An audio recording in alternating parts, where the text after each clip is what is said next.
universidades foram fundadas muito antes de editoras universitárias, né? Na verdade, vamos nos lembrar que a primeira universidade ocidental, os chineses obviamente dizem que isso daí é mais do que óbvio que eles começaram isso 1000 anos antes, mas no Ocidente foi Bolonha em 1088. Né? Quando Bolonha foi fundada, não existia a intenção de fazer uma editora universitária associada a ela.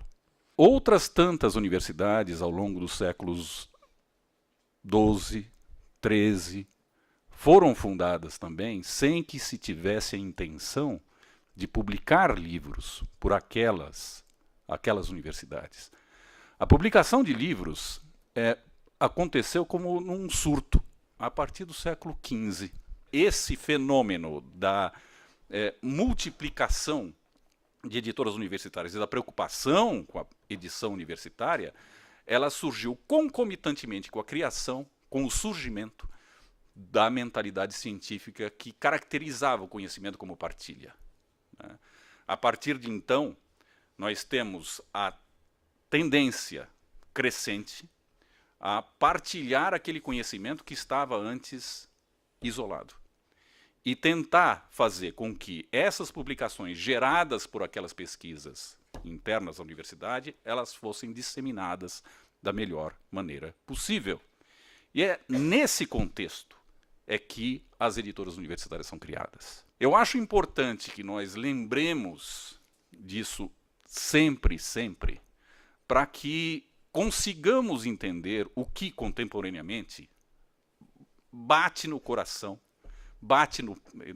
e no peito de um editor universitário. A tendência, a necessidade de partilhar conhecimento e fazer com que a produção acadêmica não seja uma produção de Torre de Marfim. Isso tem consequências de largo espectro.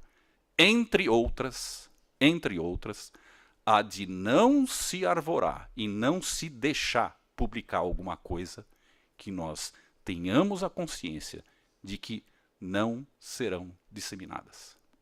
A Unesp foi criada a partir de institutos isolados.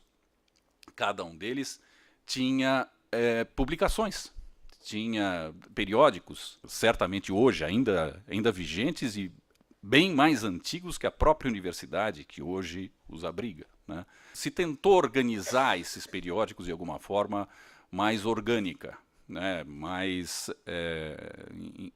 homogênea. E aí foi criado um centro de publicações originalmente da Unesp. Esse centro de publicações ele se desenvolveu e em 87 nós já tínhamos a criação da editora Unesp como uma diretoria de publicações da Fundunesp, que é uma fundação de apoio dentro da Unesp. O retrato da editora hoje, bem sucedida, uma editora que consegue sustentar mesmo numa crise de mercado como a gente tem vivenciado, todos têm ciência disso, né? E que tem diversificado o seu catálogo de tal forma a caracterizá-lo como um construto orgânico que se consegue ficar de pé. É isso. Até 69, a Ática fazia livros mimeografados. Em 74, 5 anos depois, estava com o projeto de lançar a coleção Ensaios, publicação de teses universitárias. Quer dizer, é um espaço muito, muito curto de tempo, né? Que, na verdade, é uma visão de mercado. Né? E quando fomos perceber o que estava acontecendo nas universidades, principalmente nas particulares, e nas públicas também, até hoje a gente vê a indústria do xerox. Né? Quer dizer, então, o pessoal vai pegando os textos que o professor quer e todo mundo vai tirando xerox daqueles textos que vão ser utilizados, e aí no fim se faz uma antologia de textos para aquela disciplina. Foi a partir daí que nasceu a coleção Princípios, né? Que na verdade era uma espécie de uma pequena apostila universitária. Né? Eram livrinhos de 64 a 128 páginas, né? Formato pequeno. Aqui encostado aqui. eu sempre carrego isso aqui para mim, que é um livro que eu tenho um carinho muito grande, porque esse é, vamos dizer assim, o extremo até onde nós podíamos chegar na nossa loucura de fazer coleção de ensaios, que é Explorações no Mundo Psicológico das Formigas, né? Quer dizer, então isso aqui é fantástico, porque, né, parece que, quer dizer, editar esse livro e ter garantido internação no manicômio, né? O título é muito engraçado para nós, assim, mas o livro é muito agradável, né? Que é um livro de psicologia, né? Mas estudando o comportamento de formigas, né? E não só esse lado, né?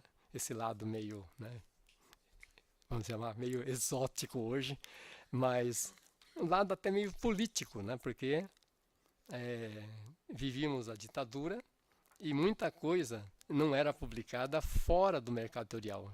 No Brasil, de poucos leitores, a ditadura ligou muito pouco para a editora, né? Então, o mundo editorial tem esses dois lados, né? Quer dizer, ninguém dá muita atenção para editores, né?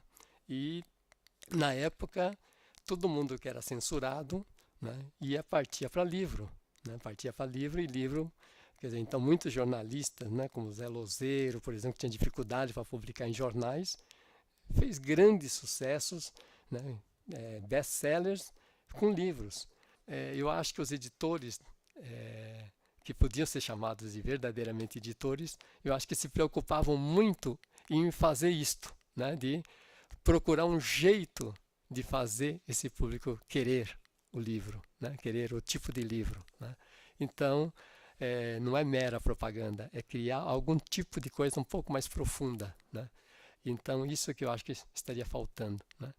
E aí, tentar realmente contribuir de um jeito ou de outro para essa coisa universitária, realmente, né? De uma universidade que possa ser realmente plural, produtora de conhecimento, de saberes, né? Efetivamente autônoma, questionadora e cientificamente vigorosa, né? Que isso que é mais importante. Eu fiz esse desenhinho assim meio provocativo porque atualmente eu sou uma pessoa absolutamente comprometida e entusiasta pelo livro digital, né?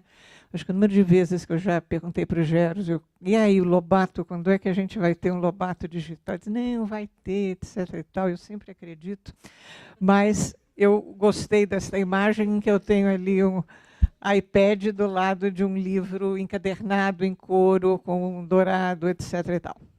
Indo atrás de um tipo qualquer de espinha dorsal, para o que quer que eu fosse dizer, eu pensei na ABU, que é a Associação Brasileira de Editoras Universitárias, e eu acho bastante interessante a maturidade representada por um segmento editorial que ele se sente apto a ter uma representação nacional. Eu tentei descobrir alguns textos que discutissem questões ligadas a editoras universitárias e cheguei a 2 deles que gostei muito. Um deles, de 2 professoras da PUC de São Paulo, discutem uma espécie de indecisão das editoras universitárias, delas ficarem entre uma contribuição à indústria e a artesania cultural. Eu acho que o Gésio, na bela exposição dele, ele fez uma história que explica mais ou menos isso, né? Quer dizer, essa artesania cultural, ela também incluía você publicar o livro de poemas da esposa do senhor reitor, não é? E a contribuição à indústria é aquilo que talvez as editoras universitárias precisem pensar-se a si mesmas como indústrias, como empresas. E o outro texto é um texto do BNDES que discute questões. O que é que seria necessário acontecer no mundo das editoras universitárias brasileiras para elas virem a dar certo? Mas onde eu me detive mais mesmo foi em 2 pesquisas recentes, e são pesquisas que se repetem, algumas de 3 em 3 anos, algumas anualmente. É uma pesquisa intitulada Produção e Vendas do Setor Editorial Brasileiro e Retratos da Leitura no Brasil. Eu acho que a gente precisa estudar muito os resultados destas pesquisas. E eu acho que as editoras universitárias talvez sejam a instituição mais adequada, porque, por princípio, a universidade sabe fazer pesquisa e, portanto, sabe avaliar a pesquisa. Vamos supor que eu ganhasse na loteria esportiva e decidisse que eu ia abrir uma editora. Aí, para saber que tipo de editora eu ia abrir, eu ia recorrer, por exemplo, à pesquisa de produção e vendas do setor editorial brasileiro.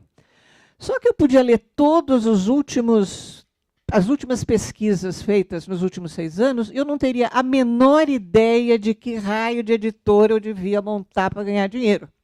E tampouco para ganhar prêmios. Porque o que passa na cabeça de um editor? O que passa na cabeça do sujeito que produz livros?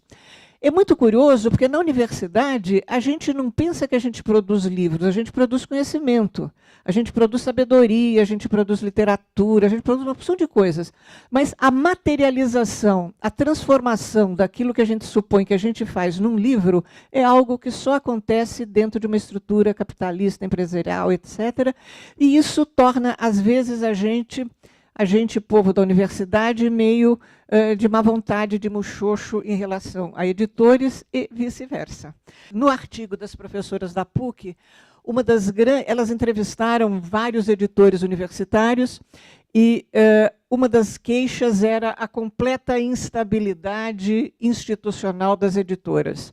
Então, numa gestão, ela era ligada diretamente ao gabinete do reitor. Na outra, ela passava para a Pró-Reitoria de Cultura e Extensão. Na terceira, ela passava para o Departamento de Literatura. Então, isso impossibilita, né, qualquer projeto editorial maior. Então, este é um aspecto que eu acho que foi super legal, porque me ajudou a entender o que o Gésio disse e, por outro lado, confirma a importância do trabalho do professor Castilho na transformação da editora da Unesp numa modalidade fundacional. A segunda questão, inexistência de padrão internacional de segmentação das áreas de livros, é algo para que eu peço socorro a todos os editores e nunca consigo muito entender.